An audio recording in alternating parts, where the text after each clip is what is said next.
We're all the time confined to fit the mold, but I won't ever let them make a loser of my soul. Metric, Synthetica. The Daily Grind, Chapter 142. It was a matter of scale. James could understand the scope of the problem when it was just him, easily. He needed to pay rent and eat. He existed inside of systems that were orders of magnitude larger than himself, and nothing he could do as an individual was going to disrupt those. James could still see the whole puzzle in his head when it was him and his friends. Anesh, Alana, JP, and Dave, even Rufus and any potential dogs in the mix. Ganesh, Lily, the tiny illipede that was still with them. The world was still huge. The objective was still simple. Be able to afford to live inside a society and sometimes buy a new TV. Struggle through work, thrive through the dungeon, make it to anime night, and perfect his chili recipe. James started to have problems after becoming the de facto leader of maybe 50 or so other humans. No individual part of the problem escaped him. He knew, for example, how much it costs to have one of the recovering survivors stay at a hotel for a month. It was just that, in aggregate, he started to lose focus. Of those 50 people, for example, 39 of them were staying at hotels around the area, at first. The actual math was simple, cost times 39, but the number was too big. It was a level of money he'd never worked with before, never even pretended he'd have access to before. James had absolutely lost track when they had actually begun hiring people. The survival instincts of modern society that had ingrained themselves in his head told him that the most money possible was roughly $200,000 a month. That was the absolute maximum. Full stop. The thought of paying out almost double that to even the small handful of people who they'd brought in scared him. Even if the Order did have an income stream and could afford it, sort of, mostly, he didn't have the full scope of their finances. James truly began to have a mental breakdown when they started the response program. Hired more people, brought in interns, set up a trust fund for the Camercondas, leased a building. Money was draining out like a waterfall. Their finances were in free fall. He was panicking. Never mind, of course, that they had a buffer of government funding, that they were selling off rare earth metals harvested from the dungeon, that they averaged about one briefcase unlock a month, and that there were a dozen small plans to generate funding in play. It was too big. They were sitting now on a stockpile of dungeon tech that could probably allow them to pull off some truly ridiculous bullshit. Every week, dozens of new skills flowed from Officium Mundi into the minds of the Knights of the Order, many of them inconsequential nonsense, but some of them passing on the expertise to make a real impact on some, admittedly esoteric, problems. The Order and its members spread their arms wide, inviting and accepting to new people and new magic in equal measure. They finally had the power that James had yearned for, and he had no idea what to do with it. James was one person, looking at a planet that had 7 billion people more or less like him on it, and wondering what he could do to help all of them. And the annoying thing was, while he could catch sight of a few cracks in the seemingly impenetrable wall of humanity, he didn't know how to turn them into handholds. Homelessness was a problem. There were enough homes, though. There was a solution just waiting there, but it would require a massive organizational undertaking that James and his people weren't prepared for. Even with magic and dedicated virtual intelligences, it would take more than 100 people to set that system up and keep it running for just a small area. Never mind actually getting anyone to agree that it should be running in the first place. Hunger was a problem. There was enough food for everyone. There was a crack. But how to widen it into something that they could latch onto and use to pull everyone up? Buy the excess food, maybe? They could teleport. They could maybe destroy modern logistics networks overnight. But what would they do with it? He could only see half the problem, and therefore only half the answer at best. Nations were a problem. They never had the best interests of their citizens in mind. They certainly didn't have the best interests of anyone else in mind. They also had nukes, usually, or worse, propaganda. James didn't even see the crack in the wall on that one. So what he really needed was something that would let him truly understand the higher tiers of the power structure of the world. Something, training, skill orb, magic potions, something that would let him see the bigger picture, see where he was needed, apply perfect pressure to the right spot to solve the problem. There was nothing like that in the option presented before him now. "Choose!" the baleful sharp thing screamed at him again. "Students shall cease stalling!"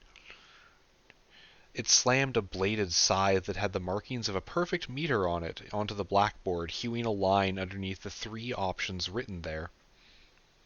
James was here because he had finished his biology lesson. The strange figure in this place was difficult to focus on. It was the shape of a person, but it was all teeth and malice. James knew that he wouldn't remember a lot of this mental place when he left. Mostly he would keep in mind the choice he was offered, but he still couldn't help but try to see the thing for what it was. It was wearing a tweed jacket with padded elbows. It was also a starving hole in the world, consuming the desk it stood behind with an endless nightmarish maw.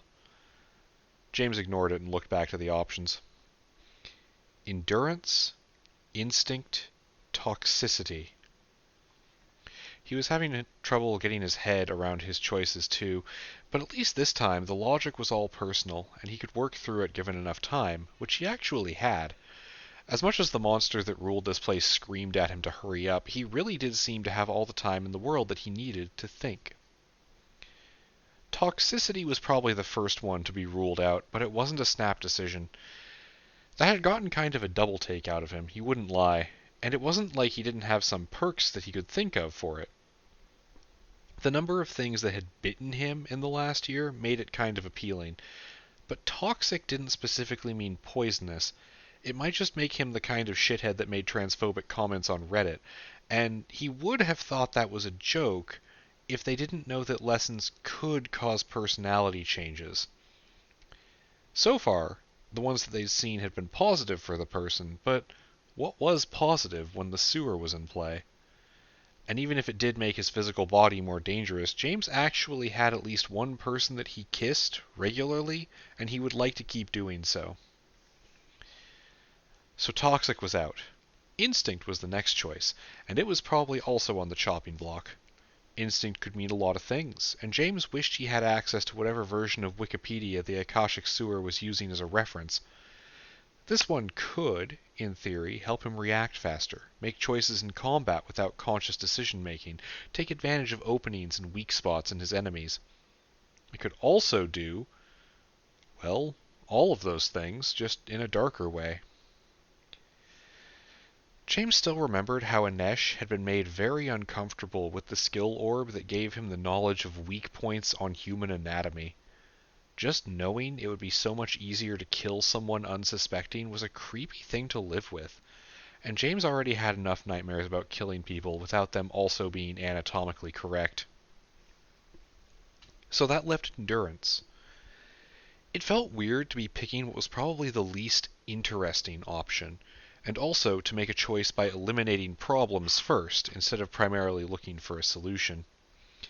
If he went with his actual gamer instincts to make interesting choices, even if they were suboptimal, then he definitely wouldn't have picked endurance. But endurance would, undoubtedly, be useful. Probably be useful all of the time, not just when he was in a fight to the death or actively being chewed on. It just didn't do a damn thing to help with wrapping his head around the bigger picture. Endurance, James said, mildly regretful that he hadn't said instinct, no matter how little he trusted the sewer and its skills. The thing sighed, a noise like several metal chairs being scraped across the floor. James smirked a little at the obvious relief in the overly hostile teacher with feeling, and then it flicked a bladed hand and the filthy classroom pivoted around James with the sound of a bell ringing out. Walls sliding until he found his desk sitting just outside the classroom's door. The door slammed shut, and James woke up.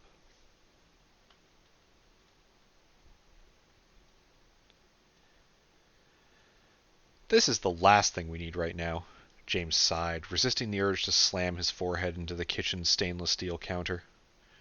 Despite being nominally in charge, Nate still had the power to make him clean everything, and James didn't want to invite that ire into his life right now, especially not when the gruff man was in an especially bad mood. Yeah, well, you get what you get when you get it, Nate replied.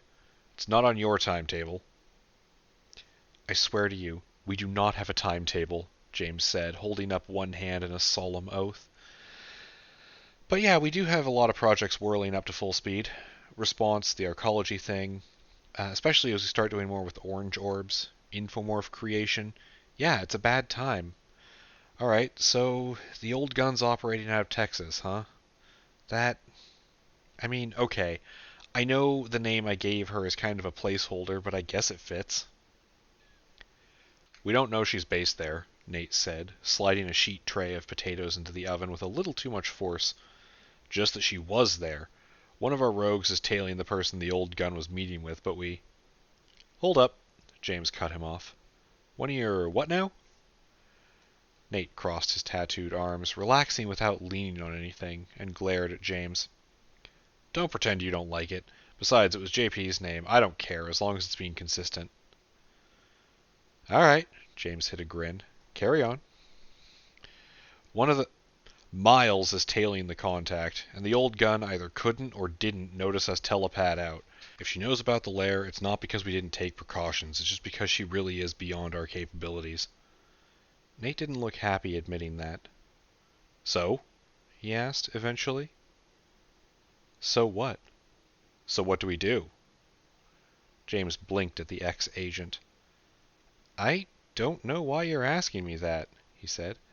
Nate, I've got no fucking idea what the old gun is, what she wants, what she can do, or what we're supposed to do about her.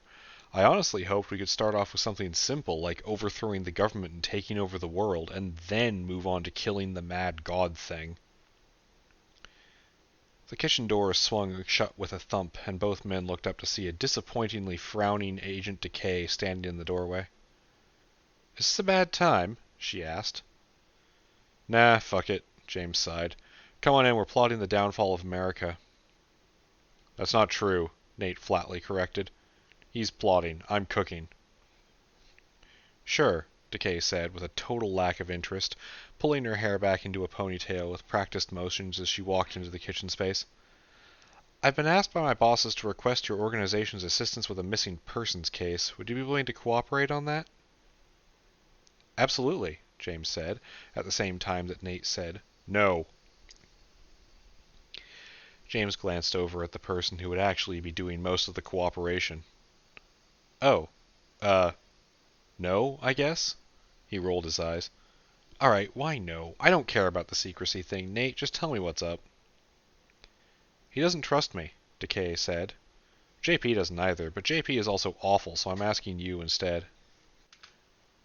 She works for people who have a vested interest in suppressing and silencing you and your goals, Nate told James, talking like Decay wasn't even in the room. She isn't your friend. She absolutely isn't your ally. The only thing she has to offer is not actively taking away your rights. Cooperation is a bad idea. James briefly considered pointing out that Nate was also originally from the FBI, and that maybe people were more capable of change than he thought. But then, Nate had always been a generally good guy. He just pivoted to where he thought he could do more good when offered the chance. He hadn't really changed at all. So instead, James turned to Decay. Your counterpoint to being, as the kids say, called out? He spread his arms in invitation. A librarian recently found records of people that no one remembers existing, including people mentioned in the records. This sounds like your kind of bullshit. We just want help finding the people. The Bureau is willing to offer you full ownership of any dungeon you uncover, if that's the case, as well as your standard consulting fee. You will not be required to participate in any activity that violates your stated ethics. I will be your AIC with final say on any arrests. With that in mind, it's within my authority to defer to your judgment if I so choose, and I would so choose if you agree to help. The words were rattled off more mechanically than any Camerconda ever spoke, like the agent had a script scrolling across her vision to read from. Nate? Counterpoint? That sounds pretty good, honestly. Wait, what is our standard consulting fee? A lot, Nate conceded. Extortionist, Decay confirmed. I really like how that sounds, James admitted happily. The Order's money problems going away for a month or so was not a small thing. All right, she seems to have gone out of her way to make this sound good to us, me personally, so I'm going to say yes, and I'm going to politely ask you to take care of this because JP would make it worse somehow. Yeah, he would, Nate agreed with a slight scowl. All right, fine. I'll task 2 of our rogues to it. Give them some advice and training as part of the payment, and we'll call it good. If you need any more help, I'll be on call to warp on site when needed. That sounds fair to me, Agent Decay nodded. Nate grunted. It's not about if it's fair. It's about getting as much out of you as we can. It is also kind of about being fair, James stage whispered to the agent. But seriously, we'll help. People missing is... yeah, it's not okay. I'm more than comfortable helping, and I appreciate you taking steps to ask nicely. The federal agent nodded back at him, and then briefly shook hands to settle the agreement. She left the kitchen, and James shook his head with an amused smirk as he noticed the barely manifested spectral hands of the infomorph paired with her reaching out and snagging cookies and scones off the breakfast bar. Hey, so 3 questions for you, James said to Nate as soon as the agent was gone. Sure. Also, I'm okay helping. I just want her to know where she stands, and it sets me up as a solid bad cop. I'm fine doing search and rescue.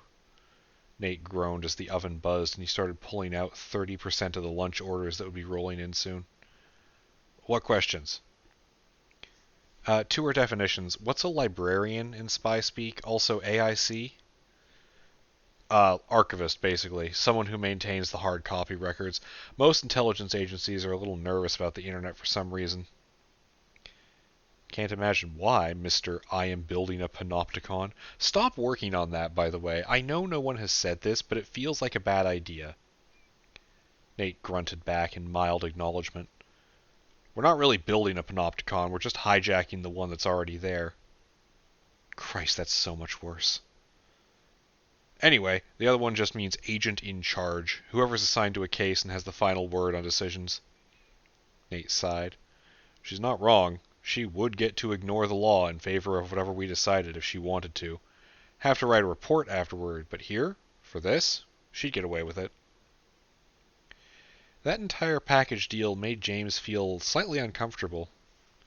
Scary, he said. I don't think... Yeah, no, if you have to come up with personal exceptions to the laws, those probably aren't great laws, huh? But then, I don't know how I'd do a better legal system, so maybe I should shut my mouth. Maybe, Nate half agreed, scraping potato wedges into the hot well. Alright, servers are going to be here soon for lunch. You got anything else you need before I do this and then go work on a plan to kill God? A God, Nate. God-ish. God-esque. God-adjacent. Look, it's not... Whatever. Wait, yes! James snapped his fingers. How many fucking spies in training do you and JP have, anyway? You said you'd task 2 to Decay, and you've got 1 other in Texas? Like, is this making the payroll problem worse? We are already in trouble. No, you aren't, because we rent out our spies to the US government at stupidly high rates, Nate reminded him. Also, we have 7. It's a work in progress. Fuck, you guys need to tell me about this stuff. James rubbed at his temples. Anyway, can I get a burger? Well done, no pickles. I haven't eaten today. Go sit your ass down like a normal guest, Nate ordered, pointing his spatula at the door like the baton it was as he slapped a patty down on the grill. The smell of sizzling beef began to fill the air. Fucking kid, the chef muttered as James laughed his way out of the kitchen. I'm going to quit one of these days, and then he won't have a good spy or a good chef.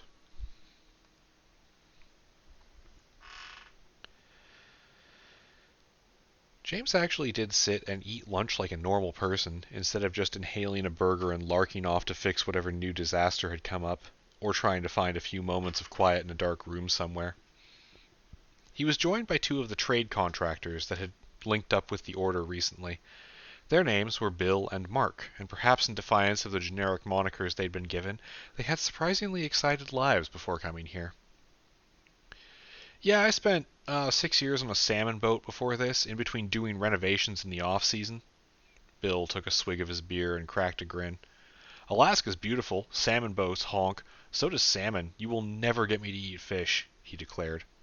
I have smelled enough fish for a lifetime. Love fishing, though. Mark hadn't taken quite the same bombastic approach to things, but his resume wasn't any less fun to hear about. I think the weirdest place I ever wired up was a coal mine, he told them as the conversation drifted. Dark, cramped, and you gotta make sure there's zero chance anyone accidentally rips out a cord that turns off the air vents and kills everyone. No fun, no fun. I moved out here after that, got into a company that does the electrical for all the state's school districts. No one dies if I mess that up. And now this, obviously.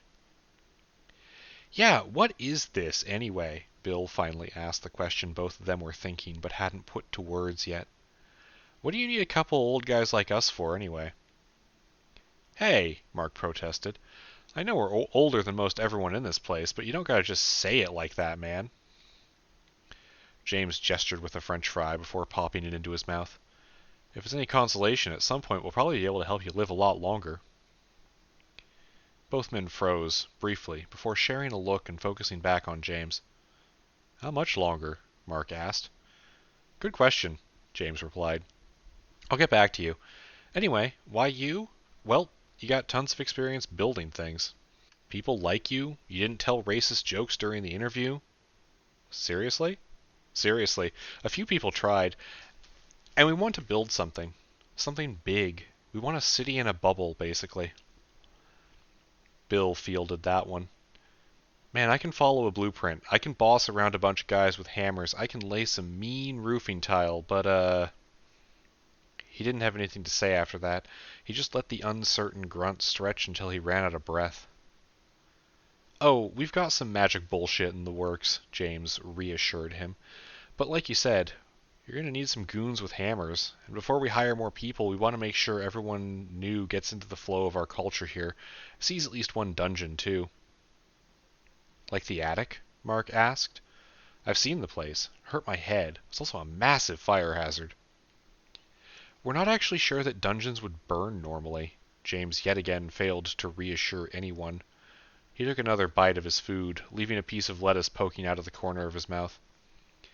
But yeah, you're here to help us spot problems we don't have experience with, solve those problems, and when we start scaling up, teach other new people to do the same thing. And live forever. Bill looked forlornly at the empty beer can in his hand. Is it too early to get really drunk? I think I need to be really drunk for this. Well, not forever, James said. Just for as long as... Oh, thanks, Sonny. He nodded politely as frequency of sunlight slid past their table, the Camerconda plucking away empty plates and cups. Yeah, just for as long as... As long... James trailed off, flicking his gaze sideways in a narrow-eyed glance. Sorry, did anyone else see that? He asked the two men sitting with him. What, the snake? Mark glanced over his shoulder. Yeah, how do you keep track of their names, anyway? They have color patterns, different shaped bodies and heads, they're different sizes, and also I have a memory upgrade, James said. But no, I meant that she grabbed our dishes. Yeah? Is that not normal? Bill looked worried. This place is freaky, man. I don't know what I'm supposed to be worried about. Frequency, James called after the Camerconda, who turned, bracing two trays of dishes that she had collected from around the busy dining room on a series of jointed metal struts that were coming out from her back. What the hell is going on here? Cleaning, the Camerconda called back in her digital voice. No, James pinched the bridge of his nose. Where did you get arms from? He asked more directly. Not that they aren't cool, but when did this even happen? Recently. I am testing. The Camerconda bobbed at him in a friendly gesture and promptly lost control of one of the trays she was holding, practically throwing a half-dozen plates onto the tile floor in front of the kitchen's doors. The Camerconda glared at them, actually managing to catch the last one as the tray overbalanced and freezing it in place before it hit the ground, but a couple of the dishes shattered to pieces on impact. Testing ongoing. Frequency of sunlight sounded disappointed. James sighed.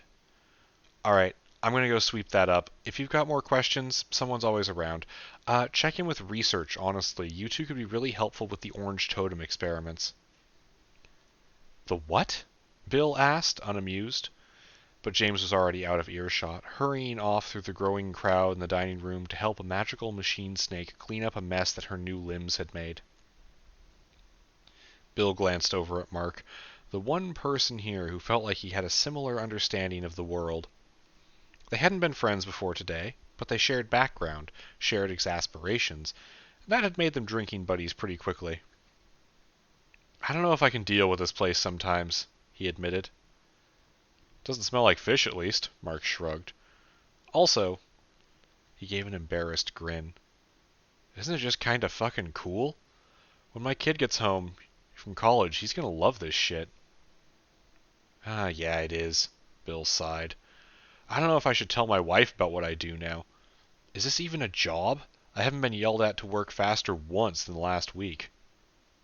Fuck, man, tell her. Invite her to see the place. They don't care, Mark countered. Also, maybe we should find something to work on, just so we, make ourselves useful? Exactly.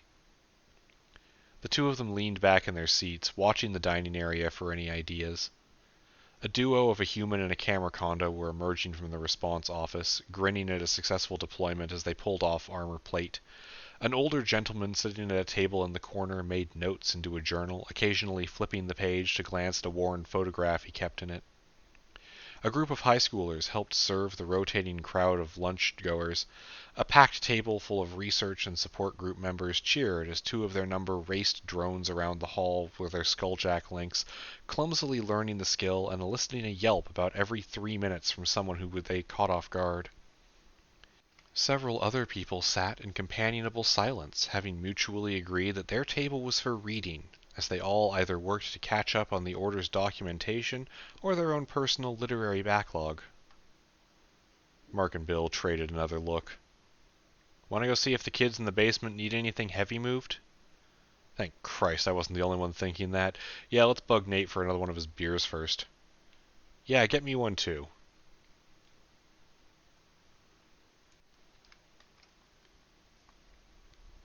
Battalion Chief Herman Harrison was having a fairly normal day, all things considered. The round-faced man, past his own prime but still stronger than most everyone he met just by virtue of a life of activity, had gotten his daily routine down to a science.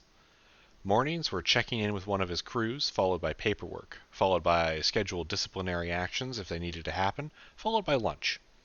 He had an office at the largest station house in his battalion's territory, but he could work anywhere. Firefighters had to pick that skill up. After lunch was scheduling, then drills, then equipment tests, then he'd go home, say a small prayer to whoever was listening that everything stayed standing while he was gone, and have the rest of the night to himself. Any or all of this could be interrupted by an emergency. Most emergencies he wasn't needed for anymore, but he'd spent 22 years at this job, and the bell was the bell was the bell. Sometimes he was needed, and when it was something really bad, really big, that took on-site coordination. Herman had no illusion that he was going to end up as fire chief one day. He didn't particularly want the job. It sounded like his job, but with more paperwork and less running, and he still did love a good jog. If only to offset the damage from the good chili they had every Friday. But he was good at his job, damn it, no matter how many budget cuts or policy changes he had to live through. Today, he opened the door to his office to see someone sitting in one of the visitors' chairs, typically reserved for his son when they ate lunch together, or his delinquent probies when they needed a good talking to. How the hell did you get in my station? Herman asked, walking past the kid and dropping the paper bag with his sandwich in it onto his desk before taking his own seat and loosening his shirt collar. Magic, James replied. Uh-huh. Harrison rolled his eyes internally, and a little bit externally, too. All right, kid. Most people make an appointment, but we're not doing that right now. You state? I don't know what that is, so probably not. Fed, then? Oh, hell no. James grinned. You're not going to get it by process of elimination. Harrison rolled his eyes again. Bad habit. He needed to stop. He knew it made him look stupid, but it was an old reflex he'd stolen from his wife. All right. He unwrapped his lunch, pulling back the paper to reveal a hot meatball sub. You have until I finish this to make whatever sales pitch it is today, he said, taking a massive bite of his sandwich. Internally, James had a lot of questions. First of them was a curiosity as to how often this guy had people break into his office that he was this casual about it. The door had been locked. Also, James was a little concerned at how fast the man was devouring his food. The garbage disposal in the Lairs dish pit was not this effective. Externally, he got to the point before the aging firefighter choked to death on pepperoni. Jesus, okay, the fast version, I guess. I'd like to offer you help with search and rescue operations from people who can teleport. The noise that Harrison made was something along the lines of a strangled grunt. He dropped the sandwich to the desk and coughed a few more times, took a long pull from his bottle of water, gasped for air, and then met James's eye, leaning forward onto a thickly muscled arm. Ha! He opened with a bark of a laugh. Okay, that's cute.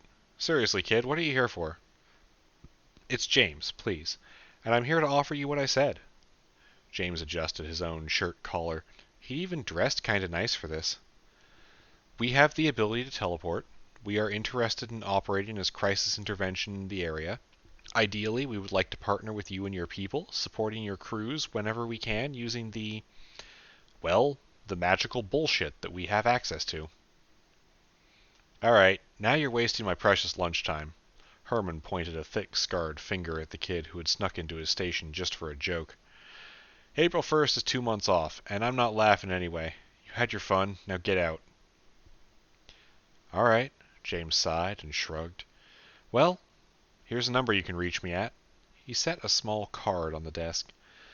I understand it's hard to take at face value, but next time, maybe just ask for a demonstration, he said, shaking his head as he pulled a telepad out of his coat pocket, tore a page off, and vanished from the office. For the next 2 minutes, Herman stared at the empty chair. Then he got up, stalked over to his door, and popped it open suddenly, rattling the blinds as he stuck his head out into the hallway, looked back and forth, and found nothing. He went back to his seat, picked up the phone, and dialed, his meatball sub left cooling and forgotten, half-eaten. Yellow, the smug voice on the other end answered.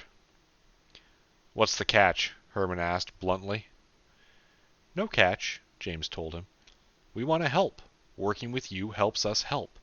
Though some training for our team members wouldn't be a bad thing. Maybe we can use you on a resume or two as a character reference. You don't want a bribe or something? No blood sacrifices? Nothing like that? Setting me up to take the fall for some kind of conspiracy? So far we haven't found...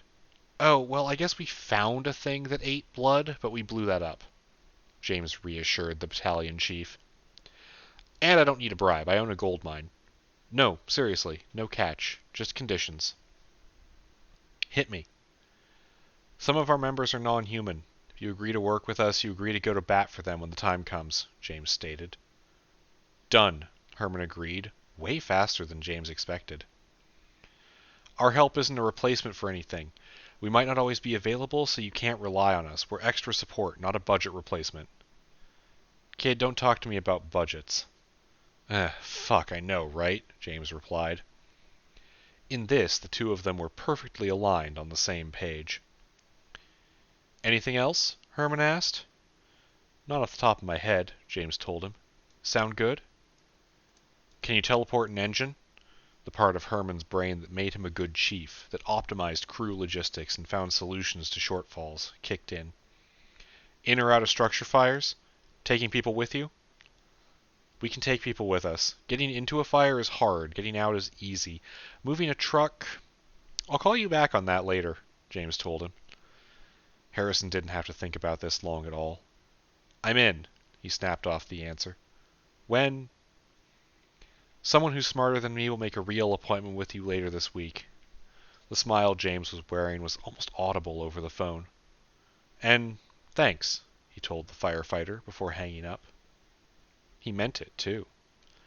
The response division was rapidly becoming more than even his rather ambitious vision had seen it as. 46 humans dedicated time to its operations, with about a third of them being full-time in some way. 22 camera condos were added to the mix, the majority of their people finding satisfaction in assisting. They had arrangements with 3 hospitals, and now one chunk of a fire department. People were still starting to notice them. They needed more friends for the future, and this was how they made them. They also needed more expert skills, and this was a good way to pick them up and spread them through the Order's membership organically. They were backing off on spreading knowledge of their presence in their actual geographical area, for now. They were following a good suggestion from Harvey, pivoting to another state, Ohio, and maybe this would be where they sorted out how they planned to set up branch offices for the Order. James sighed with contentment as he leaned back into his chair, letting the arm holding this particular burner phone droop limply to the side. He was already tired, and even though it was a good tired, he still had to take care of meetings with 2 more fire and rescue people, a CEO of an ambulance company, and 4 small hospital administrators. Then, and only then, would he get to take a nap. Though, at least now, his little extra boost to endurance kept him going. And he would get that nap, assuming nothing exploded, or that he didn't get sidetracked asking questions about the camera condo arms setup that one of the new engineers had cobbled together.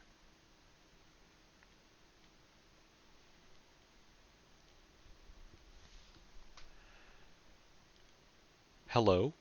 Is anyone there?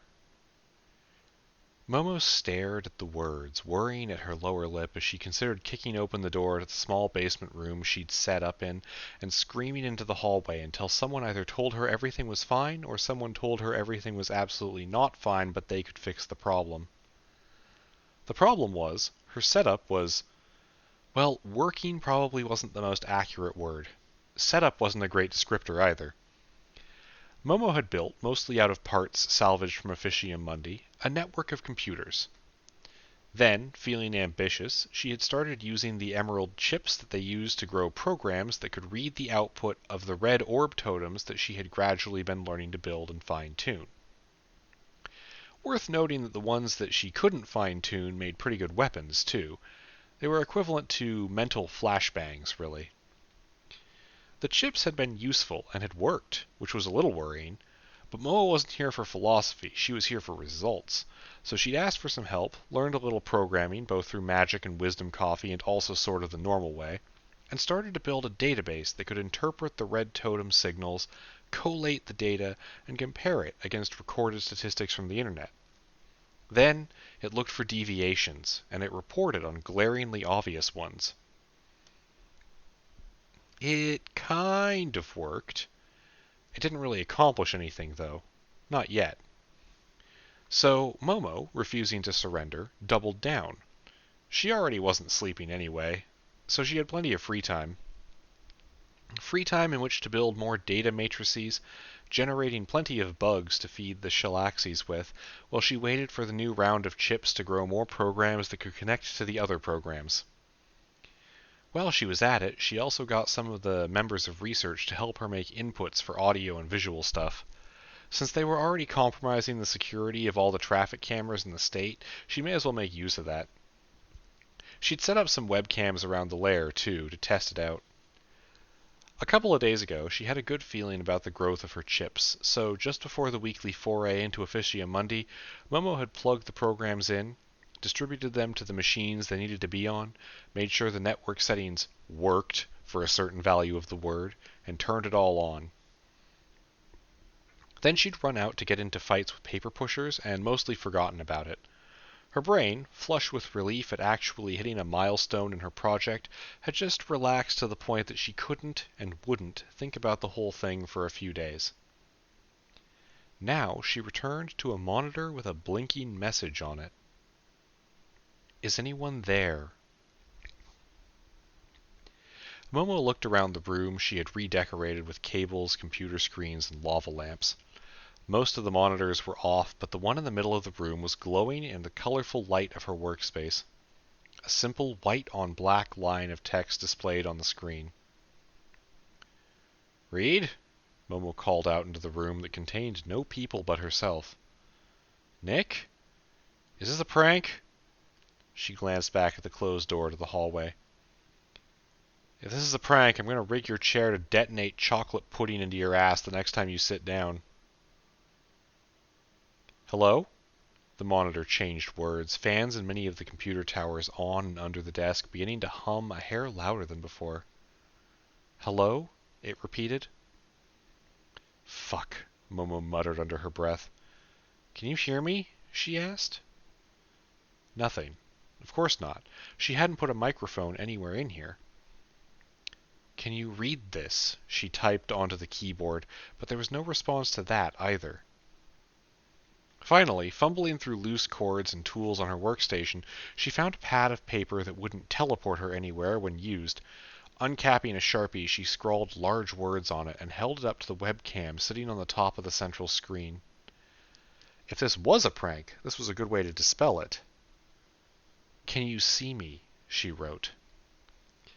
The text on the screen vanished, and then, a second later, replaced itself. Yes, yes, yes, hello, who are you? Who am I? What is happening? Hello, are you there?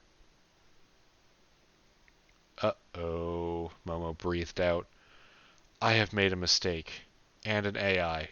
Good, good, good, good. This is great. Oh God, James is going to be dad disappointed in me, isn't he? Maybe. But then again, maybe not. And weirdly, the Order actually had a protocol for this. This was not uncharted territory. They had made life before, and they would do it again. Momo still took a second to pull up the relevant part of the operations manual on her phone, and checked it to make sure she wasn't doing anything awful, or anything that would get her kicked out. Through some experience, and a lot of foresight, they had an actual outline for how to handle making a new life, and as near as Momo could tell, this counted. There was a very, very long ongoing discussion in one of the Order's chat channels about what defined a person, but the thing she was talking to had shown it could take input, ask questions, and appeared to feel, even if the only feeling it had shown so far was general anxiety. And that might just be Momo projecting. Still, that was close enough to be a person. So ethical considerations first. Momo was going to need to stop trying to build a magical spy satellite, if the magical spy satellite was thinking and living. She had made the new digital creature, so she had a responsibility to it. That meant caring for it, helping it grow and live in a way it found fulfilling. Treat it like a child with all the ups and downs that entailed. Momo tore off the page she had written on and composed a new note. I'm Momo. I don't know who you are yet. You're new. Don't worry, I'm here for you. She had to write it on 2 pieces of paper. A brief pause, and the words on the screen changed again. Is this you? It asked, along with a still image of Momo from the webcam. Yes, Momo wrote back. What am I? The screen asked her. Momo thought about how to answer that, and then to be polite, she wrote a question. May I move one of your eyes? She asked it. Yes, it replied, followed by a replacement back to the original question. What am I? Plucking the webcam off the top of the computer, Momo shifted the cord to the most length she could get out of the hardware and turned it around, panning the camera across the construct of hard and software that she had accidentally grown something alive in. I am this, it stated, showing a repeat of several frames of the footage of its erstwhile body. Am I also this? It showed a picture from another part of the lair, from one of the other connected webcams, a frame of another computer. I don't think so, Momo wrote to it. Are you this? It showed her a frame of James walking through the front door. No, Momo wrote, setting that page aside for when she needed the simple word again. Minds live in bodies, different minds, Momo told the AI. Back and forth they went. The computer would ask a question, or, more likely, several questions at once, and Momo would do her best to answer. She tried to get the creation to hear, when she typed on the keyboard, but it couldn't find the input from it, so she stuck to showing notes to the webcam for now. The fact that it could read at all was impressive. It wanted to know how bodies worked, how minds worked, why it was different from other bodies, where they were, what Momo was thinking, what lunch was. It wanted to know everything. It was like all the questions a curious child accumulated over their life, all at once. Eventually, it got into questions that Momo didn't have a good way to answer, much less enough paper to try. What was life? Why was it asking questions? How did it know things? What should it do now? What was its name? It might like a name. Momo, eventually, on the cardboard back of her now empty notepad, informed the AI that she needed to go get more paper, and also tell some of the others about this. And, reassuringly, it didn't try to keep itself secret or stop her from leaving. It seemed impatient, but not angry or conspiratorial. So Momo had given the webcam a small bow and opened the door to her workroom to sneak upstairs and hopefully bully Nate into serving her a late lunch, and also find a ream of printer paper to work with. Coming off the elevator, she ran into James chatting with Sarah, halfway through taking a bag of ceramic shards out to the dumpster. Hey boss, she called out to him. Is there any chance I can get people to stop calling me that? James asked with a slow smile as he tilted his head at Momo. Nope, Sarah informed him happily. What's shakin', basement witch? She asked Momo with trademark enthusiasm. I don't want to interrupt your conversation. I'm just getting some stuff. Momo suddenly realized she felt very uncomfortable sharing what was going on. Not in a shameful way, just, well, actually, maybe exactly that. She didn't want to say anything in front of everybody, just in case. Can I maybe talk to you later, when you're done here? She asked James. First off, our conversation here is Sarah complaining about words. Sarah threw her arms in the air. Shorts mean short. We should call full-length pants longs. It just makes sense. And naturally, capris would be mediums? Don't answer that. James shook his head, shifting the garbage bag to his other hand. Anyway, I won't be around later. Anesh and I have a date tonight, he told Momo. So if you need anything, you have until I pitch this into the bin to get to me. Ah! Momo waggled her eyebrows at him. Gonna have some romantic fun with the Skulljack, huh? She suggestively asked, leaning into elbow at his side. James gave her a nonplussed look. No, we're gonna have sex, he said, and seized control of the conversation by blunt force. Next to him, Sarah burst into laughter as Momo choked on her own friendly ribbing and turned a shade of red usually reserved for crippling sunburns or tomatoes. What? She coughed out. So, you know how when you do a full meld with somebody with the Skulljacks, you become the same person? One tiger, many stripes, that kind of thing. Well, it turns out that takes a lot of the excitement out of sex. It's still fun, but it isn't really the same, and because of the difficulty of doing partial melds without assistance, it's really hard to stay focused enough to say, just share physical sensation. James explained in a dry but enthusiastic voice to the person who absolutely hadn't asked that specific question. I'm sorry, I surrender.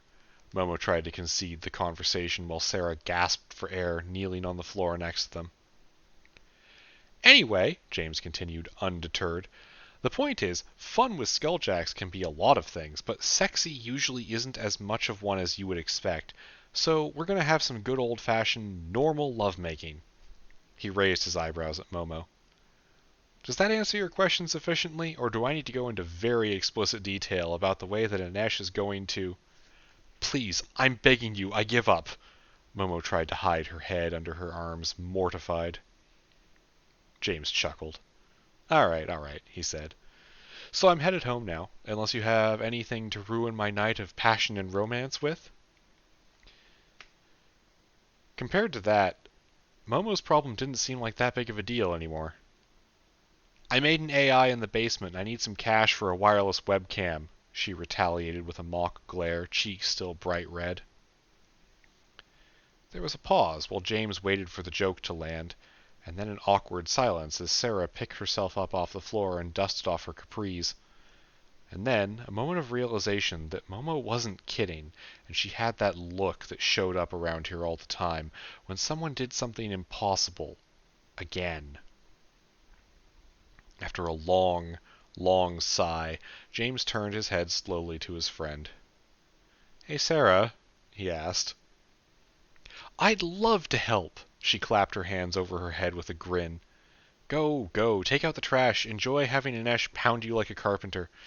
Sarah shot an eyebrow waggle back, alternating between Momo and James, until James eventually shook his head and headed for the front door. After he was gone, Sarah turned back to Momo and threw an arm around the shorter girl's shoulders. "All right," she asked. "So, what kind of AI are we talking about here? Living program? Android? Some kind of infomorph thing?" I built a computer to look for dungeons, and now it's asking questions." "Good, good," Sarah nodded. "Okay, well the good news is, if it didn't self-destruct and almost kill us all yet, then you're doing a better job than research did the last time this happened. So, let's get to work, huh?"